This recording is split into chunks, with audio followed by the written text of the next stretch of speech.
The first time I ever heard of the nature versus nurture debate, I was watching The Three Stooges. Two professors made a bet. One said he could make gentlemen of the Stooges, the other said he couldn't. Of course, the attempt failed miserably and ended in a classic pie fight. One of the oldest arguments in psychology was the nature versus nurture debate. Is a person's personality already determined by the time they are born, or is it something they learn? By the time I reached grad school, almost all of the experts agreed that both nature and nurture work together in some specific combination. They had already stopped trying to answer the question of how much of a person's personality might be due to nature and how much to nurture, at least as an end in itself. At that point, they were focusing instead on how the two forces interacted.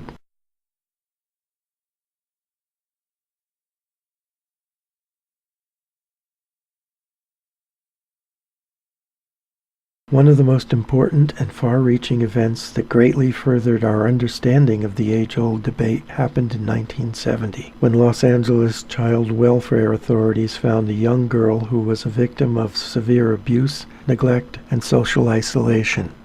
Jeannie, as she became known in the press, was what is known as a feral child. Starting when she was a baby, her father kept her locked alone in a room where she was strapped to a child's toilet or bound in a crib with her arms and legs completely immobilized. He also forbade anyone from interacting with her and provided just enough food to keep her malnourished. As a result of her isolation, she didn't learn language during childhood. Jeannie's discovery provided what's called a natural experiment. Depriving a child of social interaction and preventing her from learning a language during the time when children normally learn language could provide scientists with a wealth of knowledge that would greatly advance our understanding of what makes human beings tick. But such a cruel experiment would never have been allowed for moral, let alone legal reasons. So when Jeannie's situation came to light, as you might expect, psychologists, linguists, and other scientists were quick to focus their attention on her case. Here was a unique chance to study some critical aspects of human development. Jeannie's case verified that while the ability to learn language is innate, that is, nature, it must be learned at a specific period or it will never be learned. Which language a person learns, however, is determined by cultural factors, that is, by nurture. What I personally found fascinating was a rough rule of thumb that emerged from the studies. When it came to language, and only language, it appeared that close to 3/4 of language acquisition is due to nature, and 1/4 to nurture. Would this rule of thumb hold true for any other aspects of human personality development? No one knew for sure back then, but I was looking forward to finding out.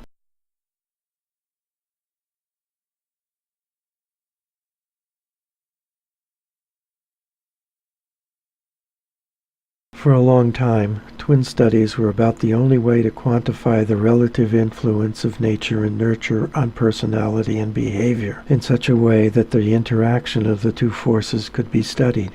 Identical twins, separated at birth and brought up in separate environments, provide one form of ideal test case. They shared nature, but not nurture. So traits that were the same could be attributed to nature, and traits that were different to nurture. Twins separated at birth appear to reveal a staggering influence on the part of nature compared to nurture.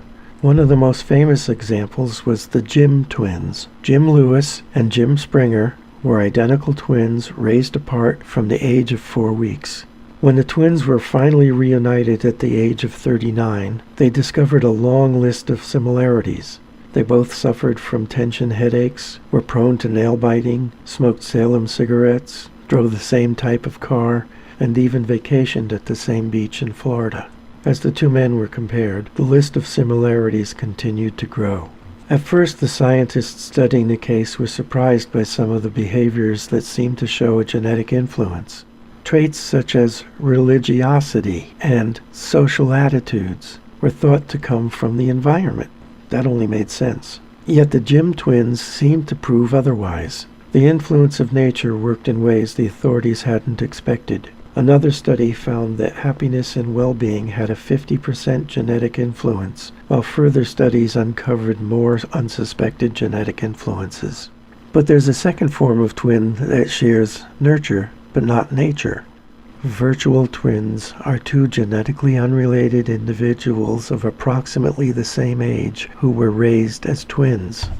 Virtual twin studies also brought some unexpected results. As virtual twins aged, the influence of nurture decreased. Looking at the results of all these studies, it seemed that the relative contributions of nature and nurture were about equal, although tipped slightly towards nature.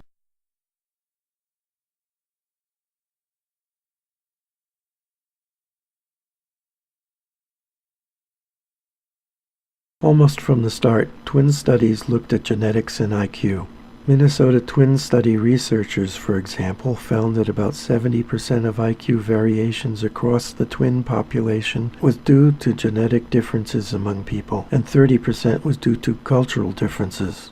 The finding received both praise and criticism, but an updated study in 2009 containing new sets of twins found a similar correlation between genetics and IQ. It should come as no surprise that what began as an attempt to understand the causes of personality differences developed into a politically charged dispute about distributive justice and power in society.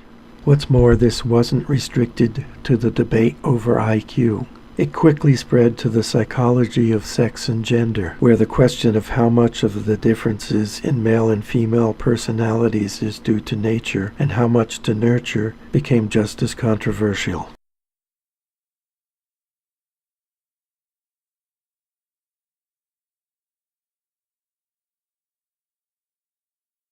Back when I was a young undiagnosed Aspie, I noticed a peculiar similarity between Buddhism and Christianity. The Buddhists said that life was an illusion, and the Christians called it transitory.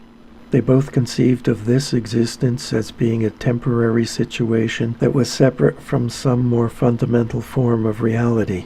Cosmologists battling the questions of what happened before the Big Bang or what was outside the confines of the universe jumped on that bandwagon. So Buddhists, Christians, and cosmologists all agreed that we were probably living in some version of the Matrix. Okay, they didn't use that term, but it sure as hell looked like they were referring to it. And that's where the monkey wrench of postmodernism got thrown into the intellectual machinery. Postmodernism is difficult to define because to define it would violate the postmodernists' premise that no definite terms, boundaries, or absolute truths exist. Think about that. If no such thing as reality or truth exists in any form, then science must be a subjective creation, and therefore nothing more than a meaningless delusion. And of course, that could only mean that science was nothing but a justification for gender, racial, ethnic, and a host of other forms of discrimination, which in turn led to calls for new forms of science that were free from discrimination, such as feminist science or anti-colonial science. I have personally come across such things as feminist glaciology and an international conference on anti-colonialist biology. And so it is that according to the postmodernists, gender must be a social construct, as are the other divisions that are used to define people. And here's where cultural Marxism comes into play. Cultural Marxism is essentially Marxism that focuses on culture and nationality instead of class, particularly on differences in the distribution of power.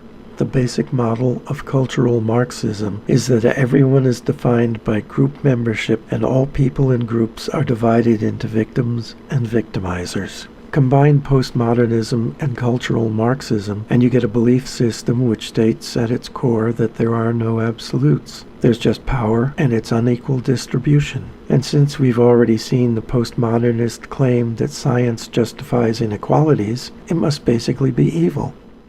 Logic? Reason? Facts? These are just tools used by the victimizers to justify their victimization of the victims. So with respect to the old nature versus nurture debate, the postmodernists come down squarely on the side of nurture. Nature plays no part. Period. That leaves us with two groups, the scientists who claim that we are the product of nature and nurture interacting in specific ways, and the postmodernists who claim that we are all the same and that any differences are entirely social constructs that are due to nurture.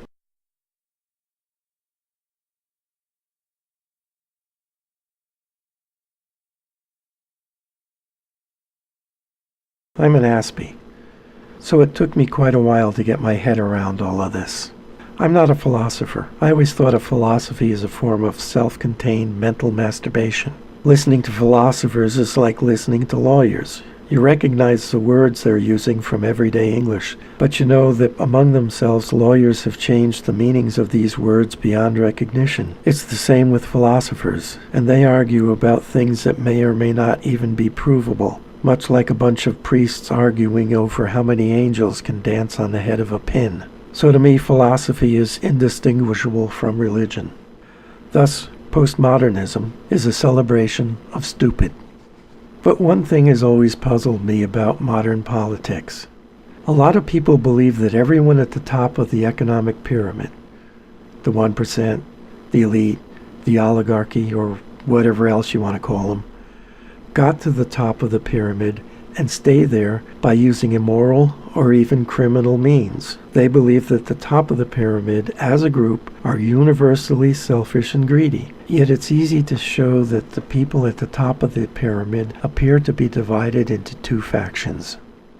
One side gives financial support to political organizations on the conservative right, and the other faction gives financial support to political organizations on the liberal left. Think about that. If the group at the top of the economic pyramid is there because they're selfish and greedy, and they're all the same, wouldn't they only supporting organizations that are beneficial to their positions? Wouldn't they only be supporting one side?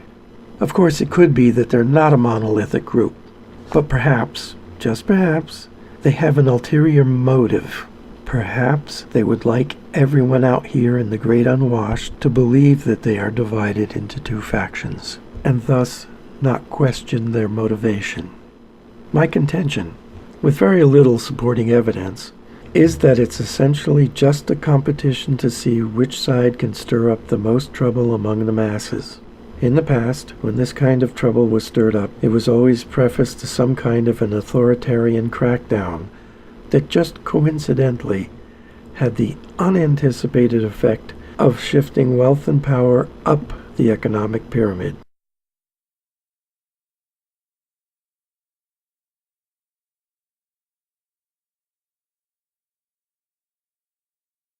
So, to recap, in the nature versus nurture debate, science says it's approximately 50-50. The postmodernists, on the other hand, claim that it's all nature, and that science is just a tool to perpetuate victimization. And the people at the top of the economic pyramid are making mischief from on high that will end by increasing their wealth and power, while pushing increased authoritarianism on the rest of us. Until the inevitable crackdown comes, the two sides are being financed to keep the violence growing. And so it goes. And so it goes.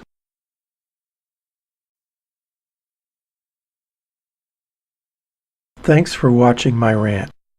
My goal with these videos is to present to you the world through the eyes of an Aspie. If I have succeeded, remember, the life I would love to become accustomed to is funded by viewers like you. So please like my video, share it, subscribe, leave a comment, remember me in your will, or better yet, send cash.